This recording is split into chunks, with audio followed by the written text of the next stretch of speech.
पैठणमध्ये तब्बल 11 महिन्यांपासून थकीत ऊस बिलासाठी शेतकऱ्यांनी शोले स्टाईल आंदोलन करत प्रशासनाला धारेवर धरले. संत एकनाथ सचिन घाया शुगर लिमिटेड या साखर कारखान्याकडे पैठण, गेवराई आणि घनसावंगी तालुक्यातील शेतकऱ्यांचे ऊस बिल प्रलंबित आहे.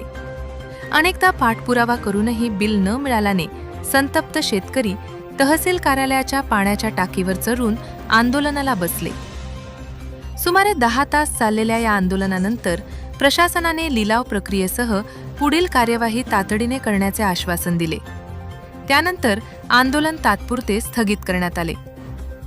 दिलेल्या आश्वासनानुसार ऊस बिलाचा भरणा झाला नाही तर यापेक्षाही तीव्र आंदोलन छेडू.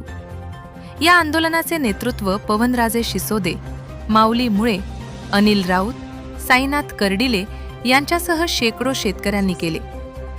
आंदोलनादरम्यान पोलीस निरीक्षक महादेव गोमारे यांच्या मार्गदर्शनाखाली कडेकोट पोलीस बंदोबस्त ठेवण्यात आला.